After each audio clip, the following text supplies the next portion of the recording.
श्री श्री दुर्गा पूजा समिति बाल संघ देवी स्थान आरा नवरात्रि के शुभ अवसर पर आप सभी श्रद्धालुओं का हार्दिक अभिनंदन करता है और करता ही रहेगा।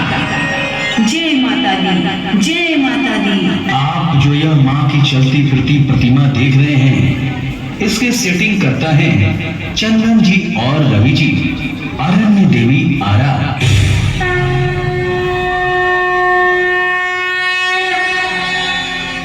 वक्रतुंड महाकाय सूर्यकोटि समप्रभ निर्विघ्नं कुरु मे देव सर्वकार्येषु सर्वदा।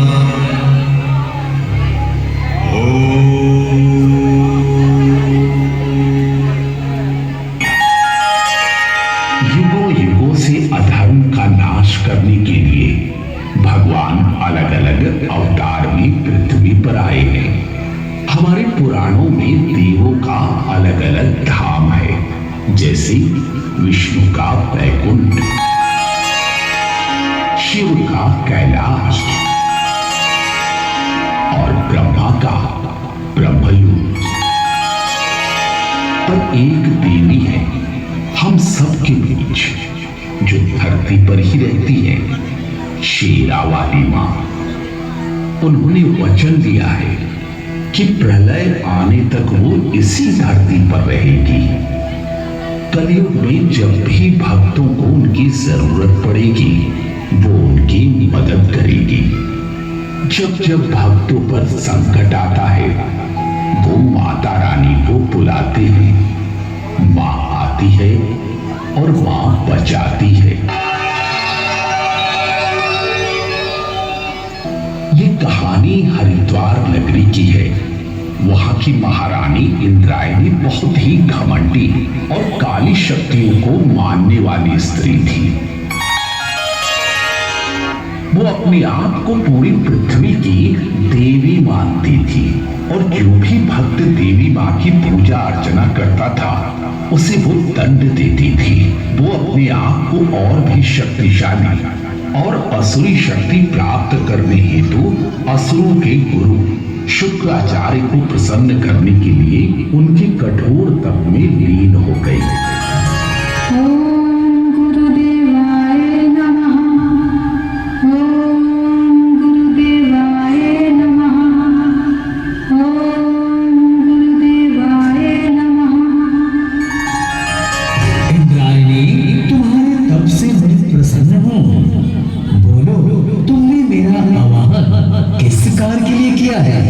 प्रणाम गुरुदेव, आप मुझे ऐसी शक्ति प्रदान करें जिससे पूरे पृथ्वी लोक पर मेरी ही पूजा हो और असुरी जाति का ही जय जयकार हो। पूरी धरती पर तंत्र मंत्र काली शक्ति का ही प्रकोप रहे। इंद्रायणी, तुम्हारे साथ मेरी पूरी असली शक्ति है। जाओ, पृथ्वी लोक पर जो तुम चाहोगी वही होगा।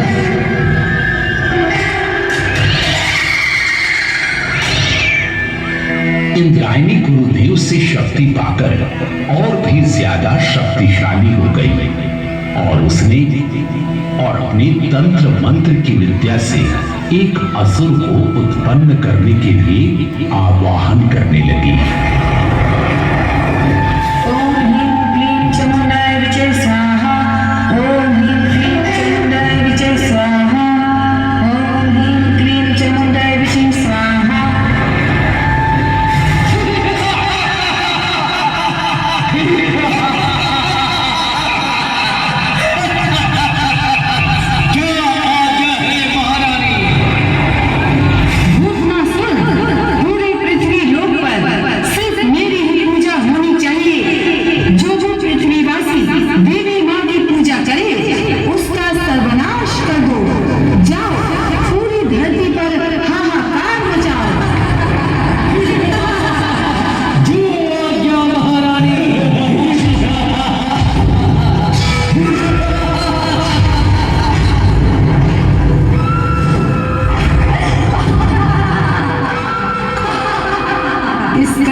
एक माता की सच्ची भक्त महिमा रहती थी। वो हमेशा माता रानी की भक्ति में लीन रहती थी।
शक्तिमान हूँ, अमर हूँ, मुझे कोई नहीं बांध सकता।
केवल जो दिखता है वही समझ पाता है। इसलिए अगर माँ ना दिखे तो मन बैठ जाता है। लेकिन अपनी हर संतान को आज एक बात बता के जा रही हूँ। जिस बिजली से घर के यंत्र जलते हैं, क्या वो दिखती है? जिस ऊर्जा से तुम्हारा भोजन तैयार होता है, क्या वो दिखती है? लेकिन उसका अस्तित्व मानते हो ना? वैसे ही तुम्हारी माता रानी तुम्हारे साथ थी, है और रहेगी। जिसके मन में सदा माँ होगी, उसका हर वचन माँ का वचन होगा। जिसके हर ख्याल में माँ का ध्यान होगा, उसका हर कर्म माँ का धर्म होगा। और जो सच्चे मन से मुझे याद करेगा, वो जल्द ही माँ के दर्शन पाएगा। इसीलिए अच्छा सोचो, अच्छा करो, क्योंकि मन में ना हो छलावा,